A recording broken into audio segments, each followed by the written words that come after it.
Mari Bapak Ibu Saudara kita tundukkan kepala, kita berdoa. Satu pujian yang mengingatkan setiap kami, seumur hidup kami boleh mengikuti jejak Kristus. Seumur hidup kami boleh terus memandang hanya kepada Tuhan, sehingga isi dunia ini menjadi suram oleh sinar kemuliaan-Mu. Mampukan hamba-Mu, mampukan setiap jemaat-Mu untuk terus berjalan seperti apa yang Tuhan kehendaki. Berfirmanlah Tuhan dalam waktu yang singkat ini boleh menjadi berkat yang berkepanjangan bagi setiap kami. Demi Kristus kami berdoa dan mengucap syukur. Amin. Silakan duduk Bapak Ibu Saudara yang kasih Tuhan. Shalom. Selamat hari Minggu, Tuhan Yesus memberkati. Hari ini saya menyampaikan satu firman Tuhan dengan tema memilih nasihat yang tepat. Tadi sudah kita bacakan dari Mazmur pasal 11 ayat 1 sampai ke 7. Saya mau memulai dengan sebuah fakta, realita bahwa setiap kita punya pergumulan masing-masing yang orang lain mungkin ada yang tahu, tapi ada juga orang lain tidak tahu bahwa saudara dan saya sedang bergumul. Beberapa waktu yang lalu seorang teman mengisahkan tentang 3 tahun lamanya dia bergumul dengan persoalan depresi, stres yang berkepanjangan sehingga melumpuhkan seluruh aktivitas dia. Dan dia menjadi seorang pesakitan yang memang tidak mampu berbuat apa-apa.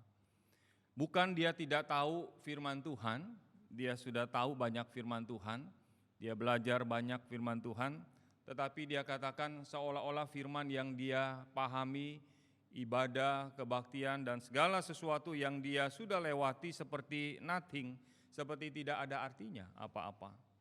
Tapi dia bersyukur, dia katakan setelah hampir 3 tahun, dia melewati masa-masa depresi yang begitu menekan dia, dan beberapa bulan belakangan ini dia boleh kembali dipulihkan.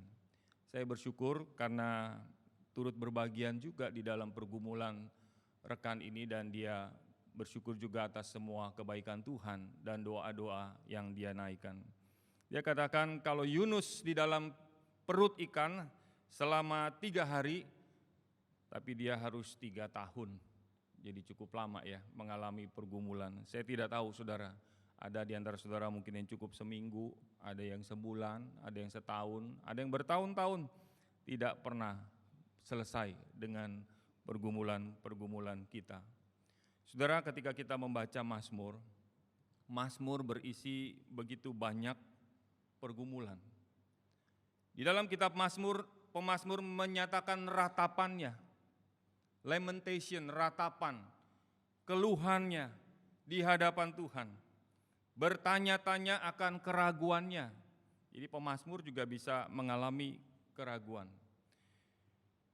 Dan di saat tertentu, pemazmur juga mengalami suatu keyakinan yang begitu kuat sampai dia tidak mempedulikan di sekeliling pendapat, nasihat, apapun yang dikatakan untuk meninggalkan Tuhan, berlari kepada orang lain, berlari kepada oknum pribadi lain. Tapi kita membaca di dalam Mazmur yang akan kita pelajari, Mazmur pasal 11 ini, bagaimana di dalam keraguan, kebimbangan, ratapan, keluh kesah kita di hadapan Tuhan. Nah, ini bedanya kitab Mazmur dengan orang-orang yang lain. Banyak orang bergumul, banyak orang meminta nasihat, perjuangan di dalam kehidupan dia tidak selesai-selesai, tapi dia bergumul di luar Tuhan. Tetapi pemazmur ketika dia berkeluh kesah, bahkan ketika dia meratap kepada Tuhan, dia meratapnya kepada Tuhan, dia masih di dalam Tuhan. Jadi saudara, inilah perbedaan kenapa ada orang-orang Kristen tertentu, ada hamba-hamba Tuhan tertentu, walaupun jatuh bangun kelihatannya sebentar lagi dia hancur, tetapi dia tidak pernah hancur seperti yang kita akan pelajari di pemazmur. Karena dia tetap bergumul di dalam Tuhan. Jadi celaka kalau kita bergumul di luar Tuhan. Mari kita melihat Mazmur 11 ini dengan merefleksikannya kepada diri kita masing-masing. Belakangan ini juga ada seorang mengisahkan bahwa pergumulan keluarga begitu berat sehingga hampir-hampir dia sudah tidak lagi ada selera untuk berdoa. Tidak ada lagi semangat untuk membaca firman, beribadah, merenungkan firman.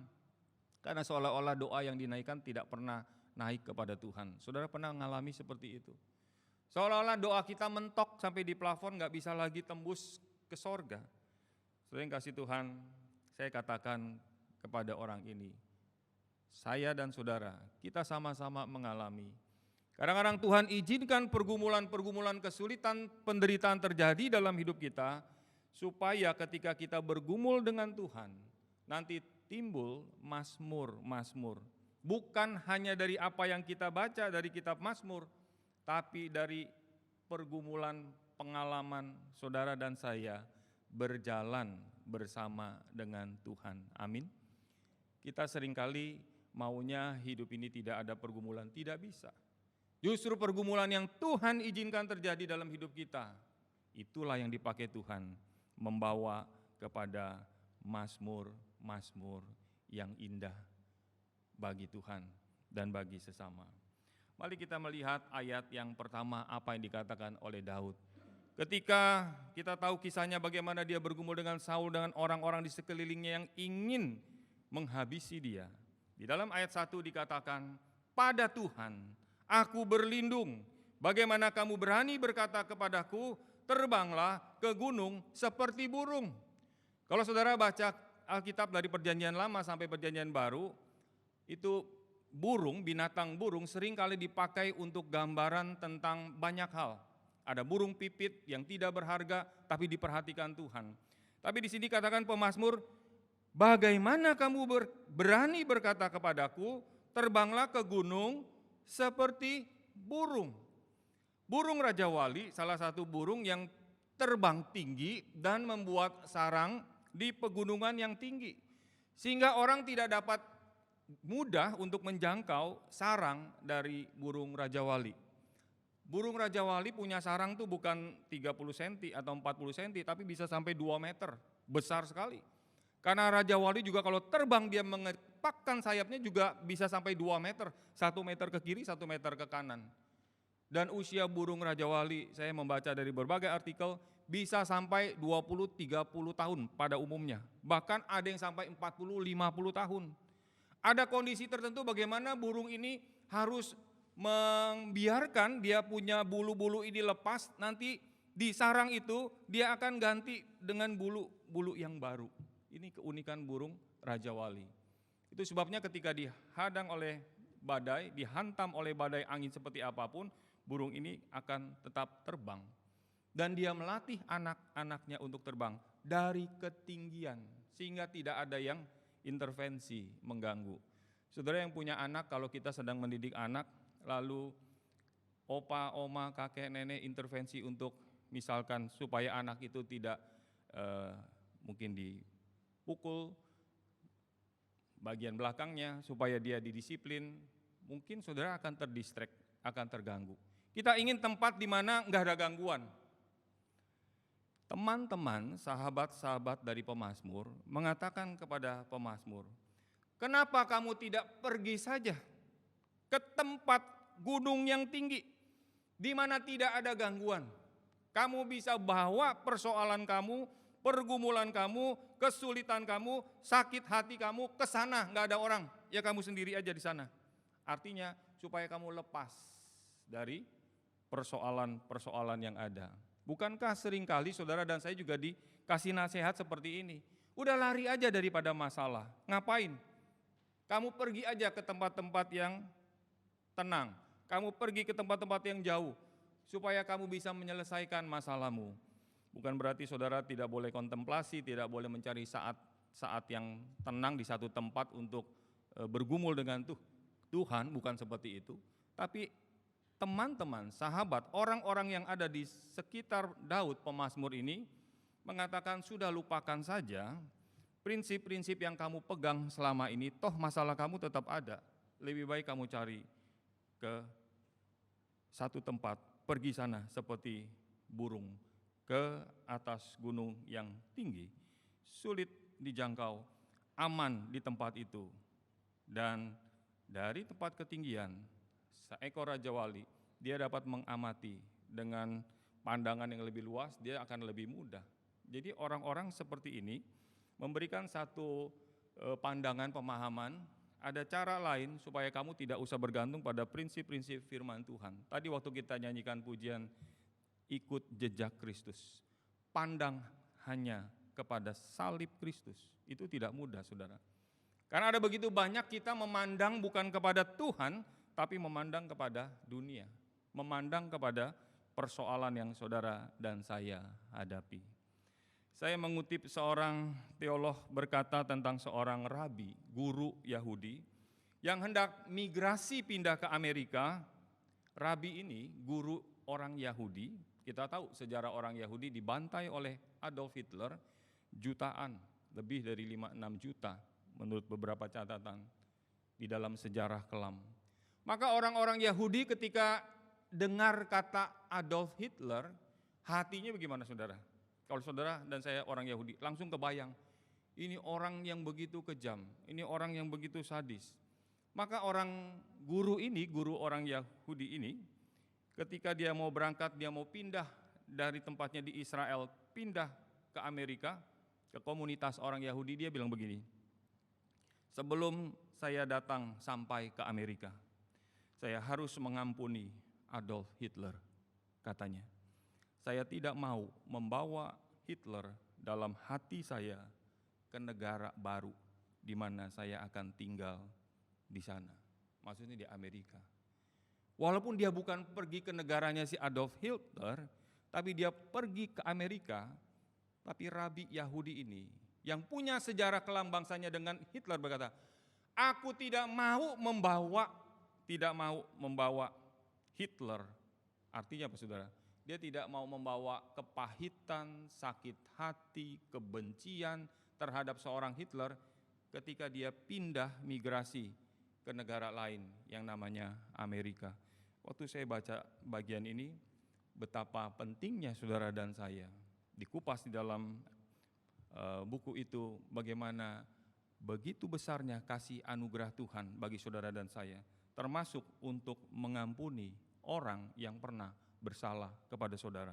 Maka orang ini berkata, aku tidak mau bawa Hitler. Kalaupun dia pindah dari Israel, negara Israel, pindah negara Amerika, secara fisik pindah, tapi hati pindah nggak, saudara?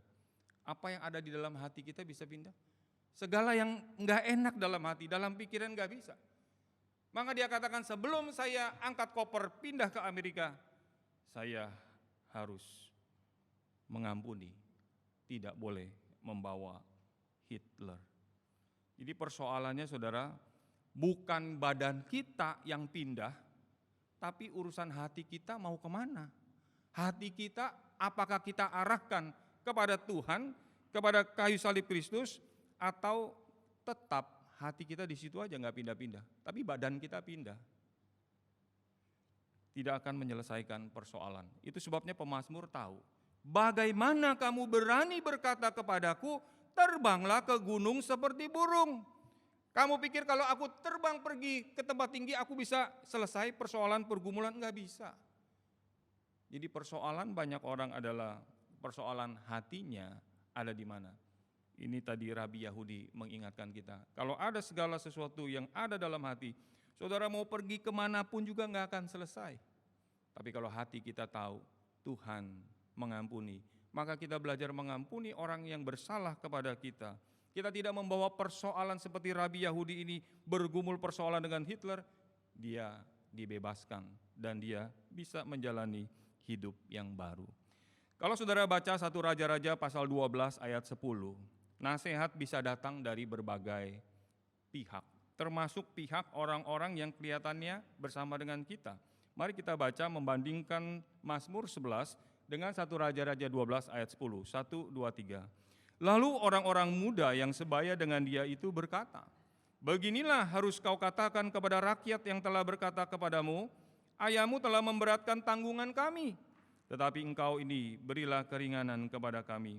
Beginilah harus kau katakan kepada mereka, kelingkingku lebih besar daripada pinggang ayahku. Maksudnya, Kelingkingku, kata Rehabeam, anak daripada Raja Salomo, ketika Salomo papanya mati, dia menggantikan tahtanya.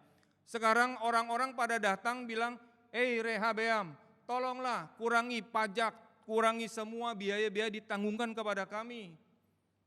Lalu Rehabeam berkata, coba saya tanya dulu kepada para tua-tua, orang-orang yang pernah menjadi penasehat ayahku. Lalu dia datang kepada para tua-tua, ditanya bagaimana ini? Rakyat minta dikurangi beban ini, beban itu, segala hal yang menurut mereka menjadi beban. Apakah aku harus dengarkan perkataan rakyat? Haruskah aku bicara baik-baik? Lalu para tua-tua berkata, iya, kalau kamu mau ambil hati mereka, rakyat Israel ini, bangsa Israel, kamu harus dengarkan. Coba jangan terlalu dibebankan terlalu banyak, mungkin dikurangi dikit atau seperti apa. Bicara baik-baik.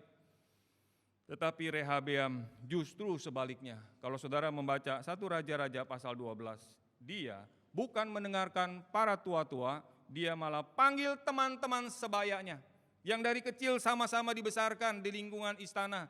Dia tanya kepada mereka, menurut kamu mestinya seperti apa? Inilah nasihatnya. Kelingkingku lebih besar daripada pinggang ayahku. Maksudnya apa? Itu belum seberapa. Sebetulnya dia ngomong itu belum seberapa. Dengan kekuatanku aku akan memberikan beban yang jauh lebih besar kepadamu. Artinya Rehabeam tidak mau mengikuti nasihat daripada para tua-tua yang ada di dalam kerajaan ayahnya Salomo. Ayahnya sudah meninggal. Sekarang ketika dinasihatin, I don't care, enggak peduli. Aku dengar aja apa kata teman-temanku.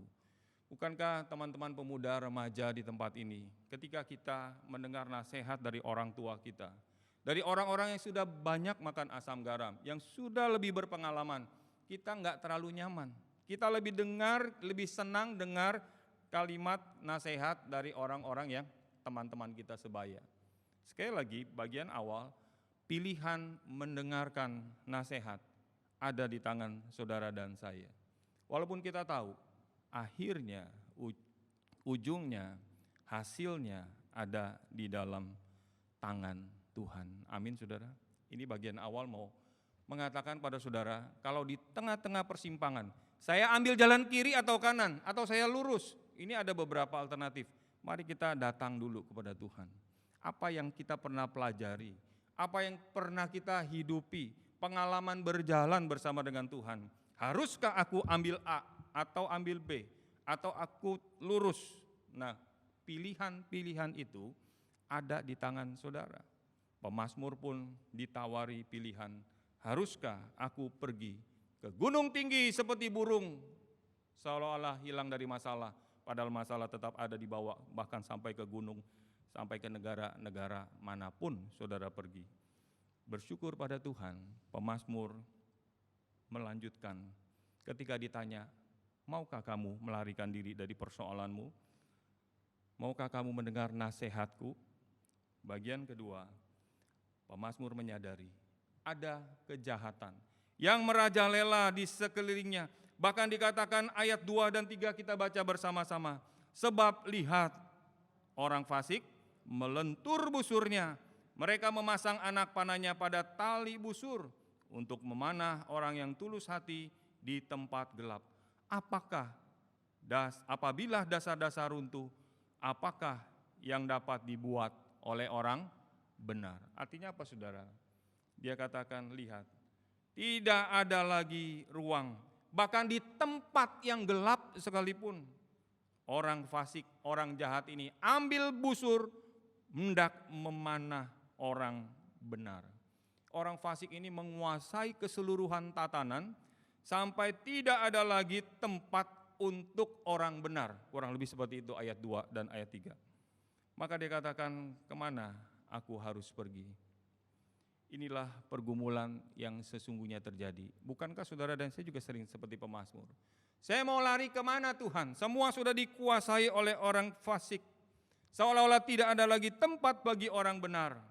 Pemazmur melihat orang yang jahat itu hidup di dalam kesenangan, di dalam kemakmuran, tanpa diadili, tanpa kesakitan. Sementara mereka yang tulus hati dipanahi, orang benar harus menderita. Yang paling mengenaskan adalah akibat kejahatan orang fasik. Maka saudara pemazmur bertanya, apakah yang dapat dibuat oleh orang benar? Saudara pernah bergumul seperti pemazmur ini? Tuhan, masih adakah tempat bagi orang yang mau berjalan di dalam kebenaran? Atau seolah-olah sudah tidak ada harapan, semua tidak ada lagi harapan. Bahkan sampai di tempat-tempat yang gelap yang orang nggak tahu, di situ pun orang fasik tarik busur panah orang benar. Betapa frustasinya pemazmur, betapa frustasinya saudara dan saya kalau sudah tidak ada lagi harapan. Makanya di dalam pergumulan yang paling dalam ini, pemazmur Daud, dia tetap lari kepada Tuhan. Dia bukan lari ke gunung, dia bertanya kepada Tuhan, apakah yang dapat dibuat oleh orang benar. Saudara yang kasih Tuhan, kalau kita perhatikan Alkitab, dari zaman Abraham, zaman Nuh, Musa, Daud, semua sampai ke jemaat mula-mula, gereja mula-mula, di dalam kitab Perjanjian Baru, Kisah Rasul, mereka semua mengalami yang namanya ketidakadilan. Bukankah sebentar ketika kita perjamuan Tuhan, ketika kita memegang roti dan air anggur, Yesus Kristus yang digambarkan dengan roti yang dipecah-pecahkan, dengan darah yang ditumpahkan, dicurahkan, juga mengalami ketidakadilan dari dunia. Buat siapa saudara? Buat saudara dan saya. Jadi kalau kita mengalami ketidakadilan seperti pemazmur, jangan cepat patah hati atau patah arang. Jangan merasa seolah-olah saya ini orang yang paling menderita di seluruh dunia ini. Enggak ada yang seperti saya, yang diperlakukan tidak adil. Apakah di rumah, di kantor, di tengah masyarakat, dimanapun, saya ini diperlakukan tidak adil. Jangan kita GR, karena Tuhan saudara, Tuhan saya, di atas kayu salib, karena ketidakadilan itulah Dia membawa keadilan Allah bagi saudara dan saya. Amin saudara. Waktu saudara dan saya bergumul, ingat, ada orang-orang seperti semalam, 2 hari yang lalu, hari Jumat kita berdoa, buat negara yang dikuasai oleh kekuatan militer seperti di Sudan, yang kalau saudara dan saya baca di berita, itu 2 kekuatan militer tadinya bersatu, hendak menggulingkan pemerintahan 30 tahun yang otoriter supaya digantikan oleh pemerintahan yang lebih baik. Tapi apa yang terjadi? Setelah digulingkan di Sudan sana tahun 2019, justru sekarang ini 2 kelompok militer A dengan kelompok militer B yang tadinya bersekutu lawan ini pemerintah yang korup 30 tahun di Sudan, sekarang saling berantem. Itulah yang terjadi di Sudan sekarang. Ratusan orang mati karena perangnya di ibu kota Sudan. Saudara bayangkan kalau Jakarta ini terjadi perang, saudara ada di situ. Saudara jangan pikir orang Sudan itu nggak ada orang percaya. Saya ketemu dengan teolog hamba Tuhan orang Sudan yang menceritakan bagaimana penginjilan di Sudan, begitu banyak jiwa-jiwa yang bertobat. Hari demi hari bawa mobil. Ngeri saudara. Mereka kasih gambaran orang-orang Sudan yang jadi orang percaya Yesus Kristus, dibaptis, dan hamba Tuhan ini yang membaptis. Waktu saya melihat itu hati saya getar. Tuhan terima kasih. Ketika saudara dan saya berdoa syafaat hari Jumat, Tuhan juga mendengar. Saya samperin itu hamba Tuhan, bersyukur Tuhan mendengar doa. Jadi ada orang-orang seperti yang ada di negara Sudan, atau ada di negara-negara lain seperti di Afghanistan yang dikuasai oleh Taliban tahun 2021. Wah, kocar kacir. Kalau ada orang-orang benar di negara-negara seperti itu, pertanyaannya adalah tadi, apakah masih ada tempat bagi orang benar? Bukankah saudara juga bisa bertanya seperti itu? Tuhan, apakah masih ada tempat bagi saya?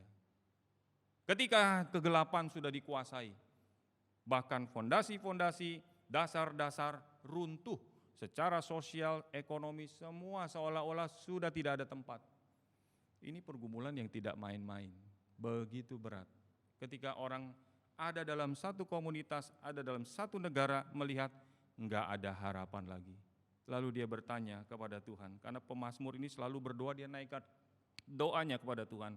Apakah yang dapat dibuat oleh orang benar? Kalau saudara pernah bertanya seperti ini, itu hal yang wajar. Tuhan, aku sudah hidup jujur, tulus hati di hadapan Tuhan. Tapi sekarang keadaan seperti ini, apakah masih ada tempat bagi aku di kantor tempat aku bekerja, di lingkungan tempat Tuhan menempatkan aku? Jawabannya di poin yang ketiga, Mazmur 11 ayat 4 sampai 6. Ternyata saudara, ternyata mata Tuhan terus menyoroti keadaan setiap manusia. Dari mana? Dari bait kudusnya. Dari Dia bertakhta. Dari Dia Allah yang berdaulat, dari tahtanya Dia memperhatikan segala sesuatu. Seperti tadi gambaran burung Raja Wali, dia pergi ke tempat tinggi. Supaya seperti drone, kamera, dia melihat segala sesuatu, apa sih yang terjadi. Mata Tuhan lebih dari itu. Mari kita baca ayat keempat sampai ayat yang keenam. 1, 2, 3. Tuhan ada di dalam bait-Nya yang kudus. Tuhan tatanya di surga. Matanya mengamat-amati, sorot matanya menguji anak-anak manusia. Tuhan menguji orang benar dan orang fasik. Dan Ia membenci orang yang mencintai kekerasan. Ia menghujani orang-orang fasik dengan arang berapi dan belerang, angin yang menghanguskannya. Itulah isi piala mereka. Amsal 3 ayat 33, satu ayat pembanding yang ketika kita merenungkan ketika hari Selasa membahas kitab Amsal. Next, coba Amsal 3. Oh, tidak ditulis di sana. Mari saya akan bacakan bagi saudara Amsal 3 ayat 33. Mau membandingkan bahwa mata Tuhan, sorot mata Tuhan itu ada di berbagai tempat, mengawasi orang benar dan orang fasik, sehingga orang benar jangan gampang kecewa, putus asa. Tuhan mengawasi. Demikian juga orang fasik jangan bangga kalau dengan kejahatannya seolah-olah mereka aman, tentram, damai, semuanya kelihatannya enggak ada masalah. Amsal 3 ayat 33.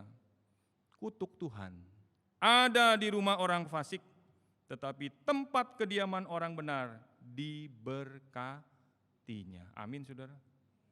Bukankah ini yang menghibur saudara dan saya? Ketika keadilan kita tidak dapatkan, lalu kita lari kepada Tuhan, kita bertanya, masih adakah tempat bagi orang benar ketika semua sudah dikuasai oleh orang fasik? Ternyata sorot mata Tuhan terus mengamati. Kutuk Tuhan ada di rumah orang fasik. Orang fasik ini orang yang tidak mau dengar-dengaran akan Tuhan.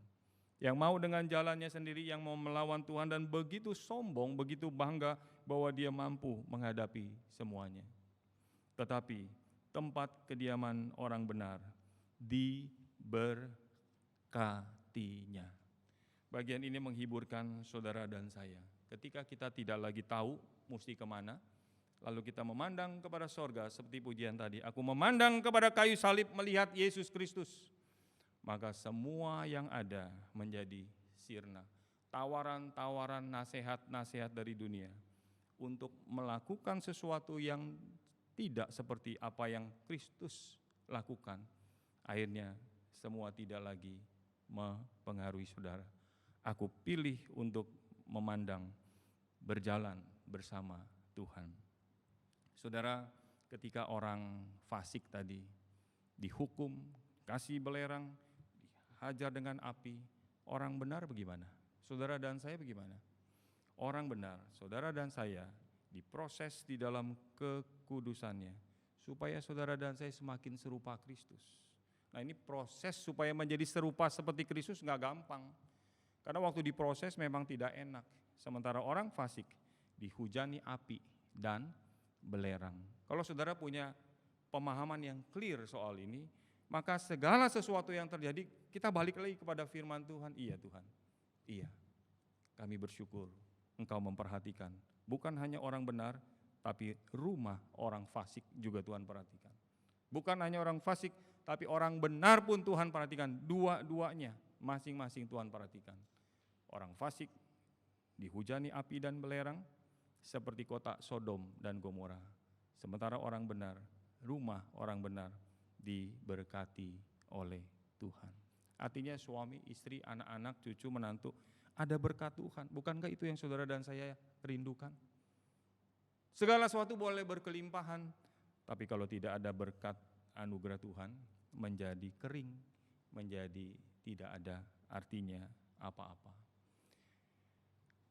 Kejahatan manusia, kalau sudah melampaui batas, ketika kita baca Alkitab, Tuhan yang tadi tahtanya di sorga, Dia yang berdaulat, Dia akan intervensi terhadap satu bangsa kah, satu keluarga kah, satu pribadi kah, setiap orang Tuhan akan memperhatikannya. Itulah sebabnya ketika kita membaca kitab Keluaran 12 ayat 40, Musa memimpin Israel keluar dari Mesir berapa tahun saudara? Israel ada di Mesir penjajahan berapa tahun? 430 tahun lamanya. Lama saudara. Lama sekali, 430 tahun. Seperti Indonesia dijajah Belanda ratusan tahun. Pernah kita baca Mesir, pernah menjadi kekuatan yang luar biasa. Itu saudara kalau baca kitab Yesaya, kitab Yehezkiel, orang-orang Israel menantikan pertolongan Mesir. Kapan Mesir bantu negara kami yang sedang dilawan oleh Syria pada waktu itu? Apakah engkau mau menolong kami? Bangsa Asyur yang waktu itu hendak menghancurkan Israel. Sekarang orang Israel mau lari kemana? Cari Mesir. Mesir dan Ethiopia menjadi bangsa yang kuat. Yehezkiel 30, Yesaya 19, saudara boleh baca di sana. Kita melihat ketika Mesir, ketika Ethiopia begitu kuat, begitu hebat, tapi sudah melampaui batas, sudah ambang batasnya kelewatan, maka Tuhan menghukum kedua negara ini. Kalau saudara dengar kata negara Mesir, negara Ethiopia, tidak ada lagi hal-hal yang saat ini kita bisa dengar suatu yang spektakuler, suatu hal yang hebat. Dulunya saudara, negara-negara seperti Mesir dan Ethiopia adalah negara-negara semacam negara adikuasa, negara yang punya power, kekuatan. Sehingga Israel pun dijajah 430 tahun. Dan Musa juga harus sekolah baca tulis ke Mesir. Berarti pendidikannya hebat. Berarti militernya hebat.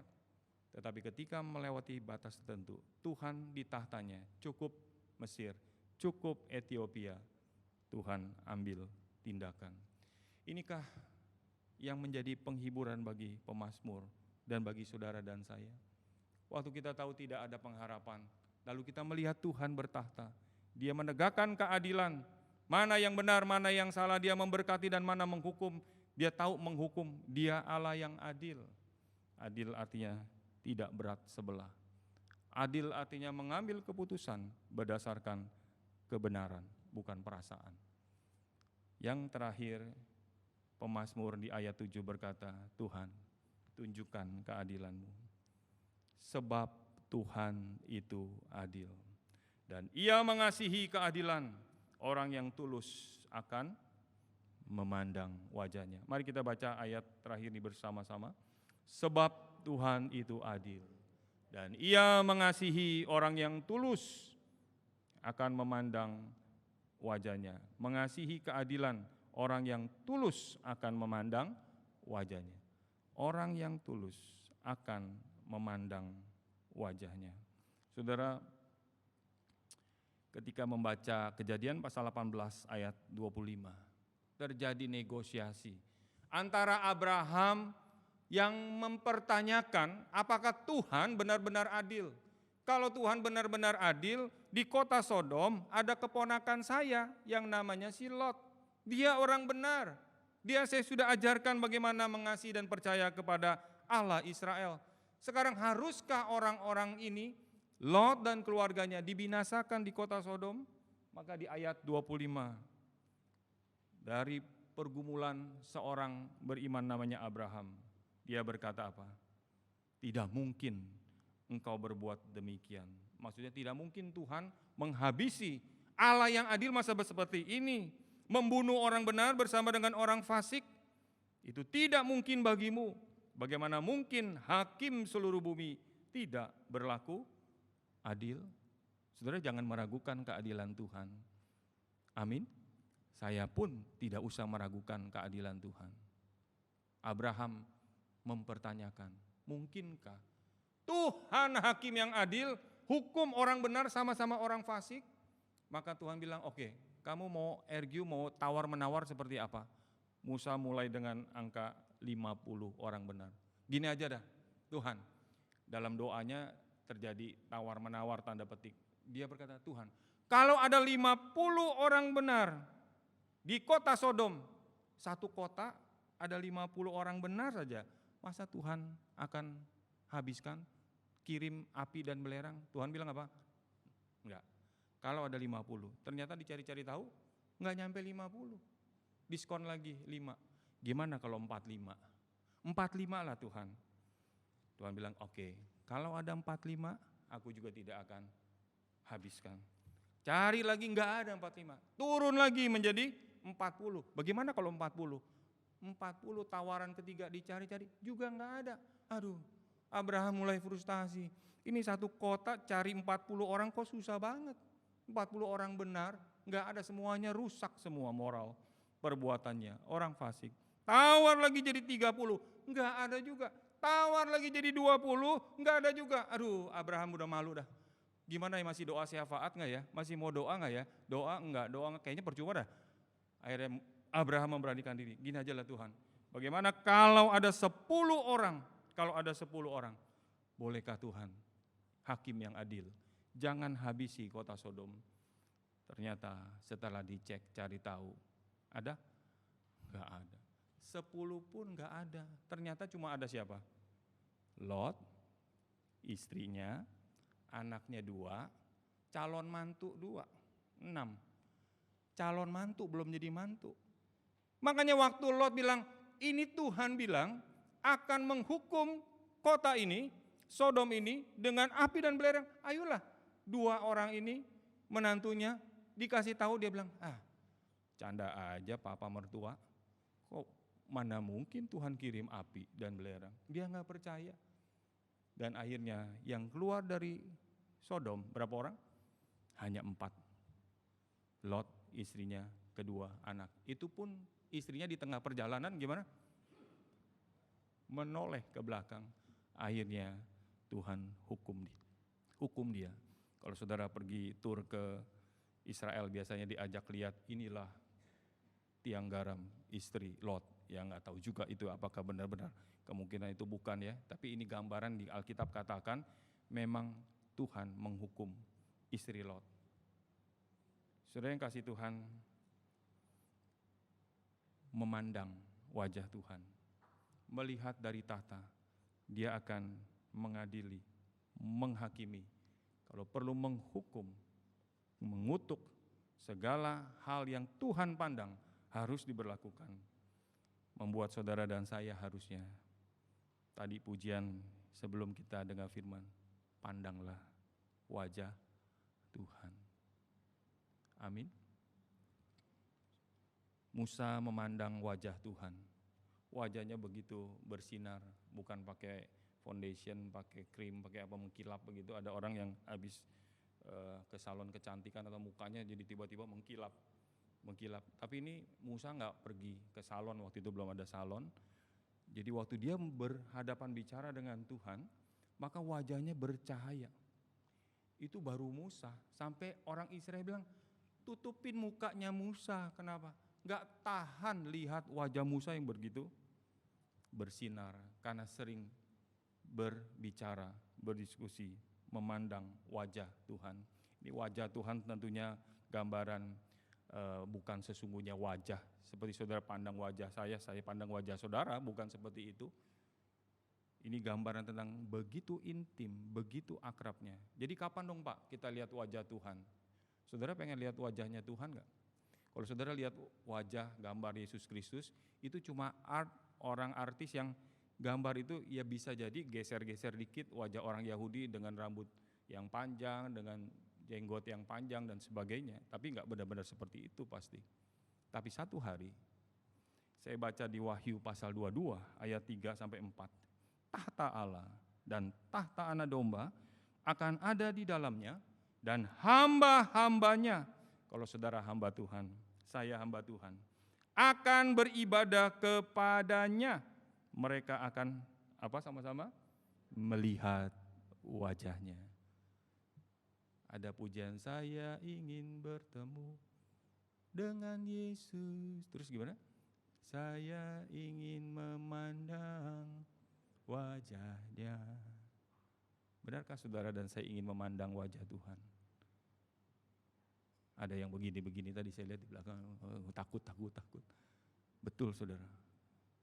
Kalau kita memandang wajah Tuhan, sementara kita terus hidup di dalam dosa, maka wajah Tuhan akan menjadi wajah yang menakutkan. Persis seperti kalau seorang mahasiswa atau murid yang ketemu guru, ketemu dosen, dia belum bikin tugasnya. Ketika dia memandang wajah guru atau dosennya gimana saudara? Bisa senyum-senyum, halo Pak, shalom Pak, wah puji Tuhan Pak, ada? Pasti dia ketakutan, aduh udah mau deadline, saya harus serahkan paper saya harus kerjakan ini, belum jadi lagi, proposal skripsi pun belum kelar, bab 1 belum kelar, bagaimana ini? Ditanya sama dosen pembimbing, bagaimana? Kita takut melihat wajah dia. Anak-anak kebalikan. Kalau saudara yang punya anak-anak kecil, kalau dia mau pentas, opa, oma yang punya cucu, kalau dia mau pentas, terus dia lihat papi maminya ada di situ.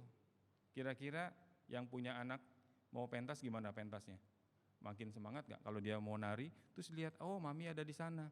Terus dia akan menari dengan lebih percaya diri, bukan? Beda ya saudara.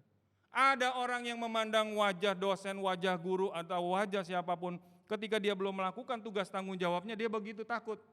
Tapi di balik itu, di sisi lain ada orang, anak-anak kita, paling gampang contohnya, anak atau cucu kita ketika dia mau pentas, mau ujian atau apa, aku ingin lihat wajah mami dulu, wajah papi dulu, wajah oma dulu. Kenapa? Kalau aku pandang wajah papi, opa, oma, aku jadi tenang. Kalau jadi tenang, bikin ujian, terus pentasnya gimana? Jadi lebih baik.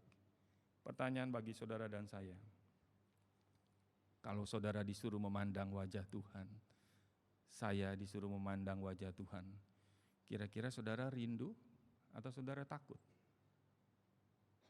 Amin. Mari kita berdoa. Mari kita bangkit, berdiri. Mari kita merenungkan hari ini firman Tuhan. Jika kita sadar bahwa untuk dapat memandang wajah Tuhan di dalam kekekalan, seperti yang dituliskan oleh kitab Wahyu, inilah menjadi tujuan utama saudara dan saya. Bukan yang lain, bukan yang sementara dalam dunia ini, tapi berhadapan muka dengan muka. Caranya, mari kita belajar mengikuti jalan ketetapan Tuhan. Maka pilihlah nasihat petunjuk Tuhan, jangan mengikuti nasihat dunia atau orang fasik. Mari kita berdoa. Kami bersyukur buat firman Tuhan. Kami juga sering gagal, kami seringkali tidak seperti pemazmur. Ketika ditawari berbagai nasihat, kami malah memilih nasihat dunia, memilih nasihat orang fasik yang menurut kami kelihatannya nyaman dan cepat dan aman. Tapi di situ justru murka, kutukan, hukuman Allah diberlakukan. Hari ini kami boleh belajar dari pemazmur. Di tengah-tengah kesulitan pergumulan penderitaan, dia lari memandang wajah-Mu. Itulah kiranya yang boleh menjadi kerinduan setiap anak-anak-Mu, juga hamba-Mu, memandang wajah Tuhan. Terima kasih Tuhan, mendapat perkenanan Tuhan, sehingga kami boleh menjadi saluran berkat bagi sesama. Kami berdoa, biar Tuhan teguhkan firman-Mu dalam setiap hati kami masing-masing. Demi Kristus kami berdoa dan mengucap syukur. Mari kita sama-sama mengatakan amin. Sambil tetap bangkit berdiri, kita membacakan pengakuan iman rasuli. Mari